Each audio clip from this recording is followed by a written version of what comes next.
I'm here at Oxon Hoath, which is a country retreat, stately manor in Kent near Tunbridge in the village of Hadlow.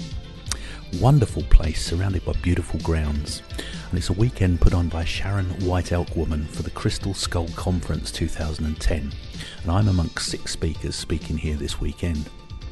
The audience here are all staying on the premises, and there's no mobile phones allowed, no internet. It is really tranquil, away from reality and away from life. There's been some great speakers over the weekend, I have to say. I really enjoyed some of what people have had to say. And it's been all vegetarian, so I've had to eat nothing but vegetarian dinners. The curry was good last night, but I think there's a part of me that's going to be heading for the Kentucky Fried Chicken on the way home.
I'm Gillian Ellis.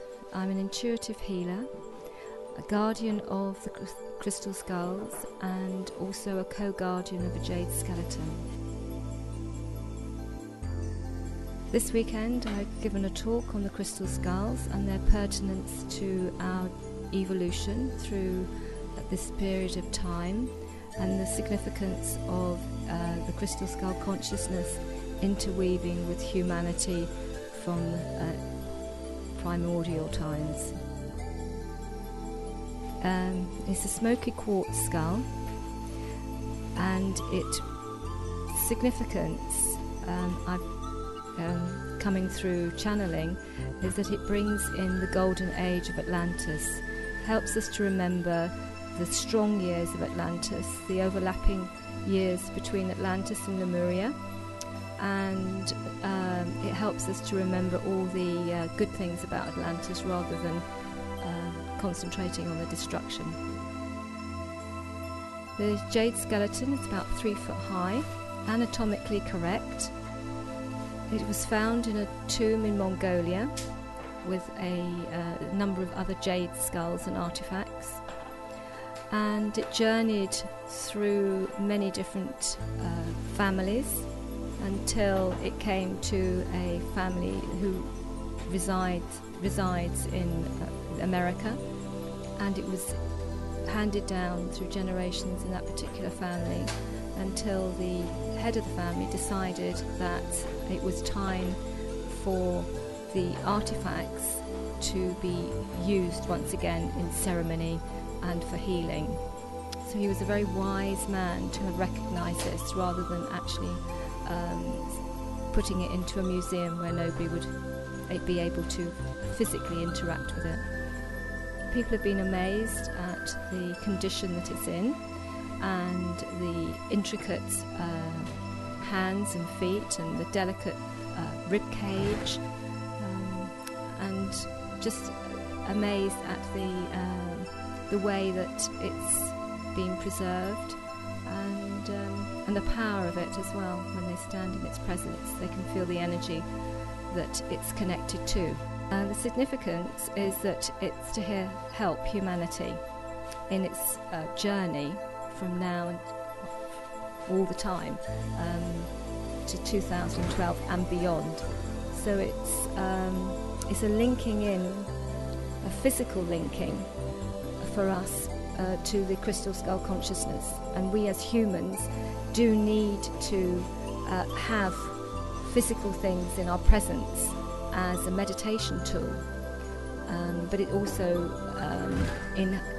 works within our DNA, because our DNA is changing, and so the skulls and also the jade skeleton helps the human body to adjust to the increases of our DNA strands, so that we can go through the transition with joy and grace and ease, and be able to be strong and anchor these high vibrational energies that are coming through from the other planets into Mother Earth at this moment in time.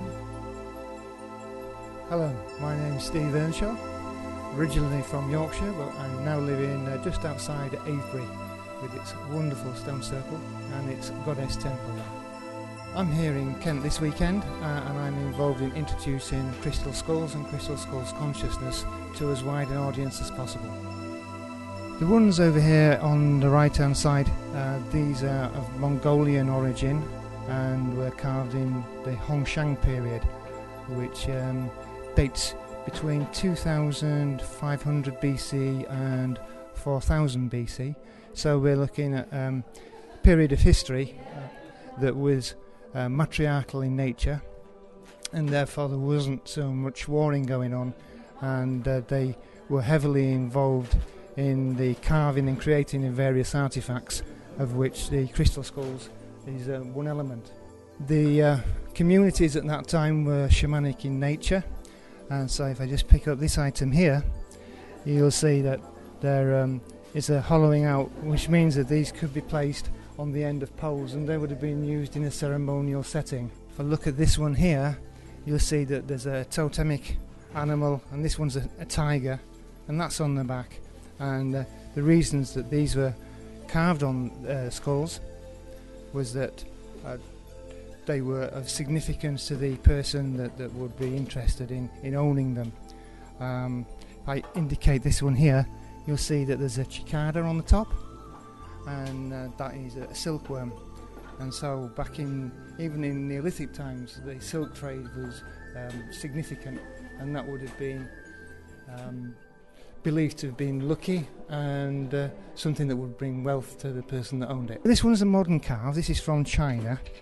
It's made from rose quartz, and this one's particularly been involved in earth healing and in fact human healing situations and ceremonies. As you might have seen from looking along the table, there are different styles of crystal skulls, and there are some that are really wide mouthed, and these are known as screaming skulls.